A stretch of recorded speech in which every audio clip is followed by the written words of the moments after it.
속이 쓰리고 신물이 올라와 고통스럽다는 분들 많습니다. 역류성 식도염이 원인일 수 있습니다.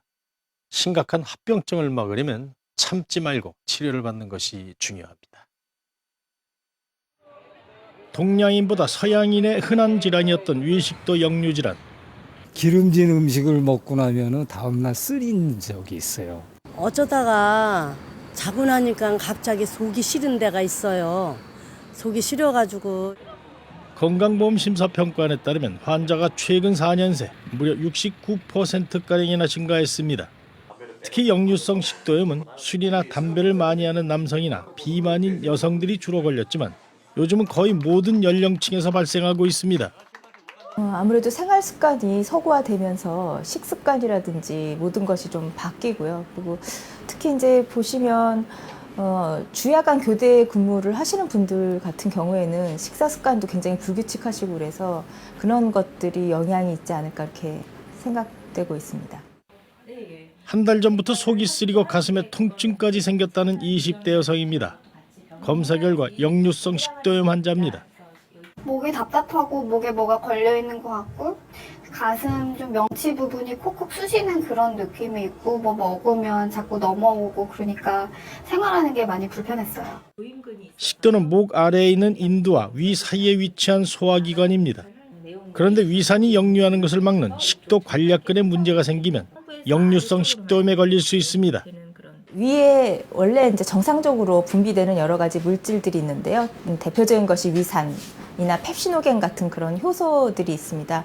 이러한 것들은 위의 소화를 도와주는 역할을 하는데 그런 것들이 식도 쪽으로 넘어가는 역류 현상과 함께 식도 점막에 손상을 가져오는 상태로 발전을 하는 것인데요.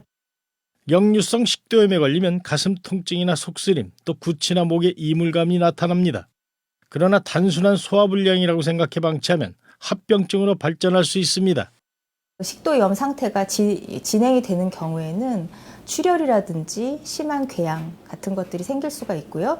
그런 것들이 회복되는 과정에서 생기는 섬유화로 인해서 심한 경우인 식도 종양이라든지 식도암까지도 생기는 경우가 있죠. 역류성 식도염은 대부분 위산 분비를 억제하는 약물 치료로 좋아질 수 있지만 만성 질환이기 때문에 치료를 소홀히 할 경우 재발할 위험이 매우 높습니다. 식도염이 있었던 환자에서 약을 끊게 됐을 때 보통 1년 안에 재발할 확률이 상당히 높은데요. 그래서 보고에 따라서 좀 다르기는 하지만 한 50에서 한 80% 정도까지 보고가 되고 있습니다. 최근 역류성 식도염이 재발한 50대 남성입니다. 점점 자주 속이 쓰리고 속이 타는 것 같고 음식을 먹으면은 신물이 올라오고 그러니까 일상생활이 부자연스럽고 다 완치됐었는데 그 후에 제가 몸 관리를 잘 못해가지고 이 남성은 더 이상의 재발을 막기 위해 식사 후 바로 눕는 습관이나 과식을 피하고 있습니다. 절주와 금연이 매우 중요하실 것 같습니다. 그리고 한꺼번에 음식을 많이 드시는 폭식이라든지 밤에 뭐를 드시는 야식과 같은 습관도 역류를 조장할 수 있기 때문에 피하시는 게 좋고요. 잘못된 생활 습관이 원인인 역류성 식도염. 기름진 음식이나 탄산음료, 또 위산 분비를 늘리는 커피나 초콜릿은 증상을 악화시킬 수 있기 때문에 삼가는 것이 좋습니다.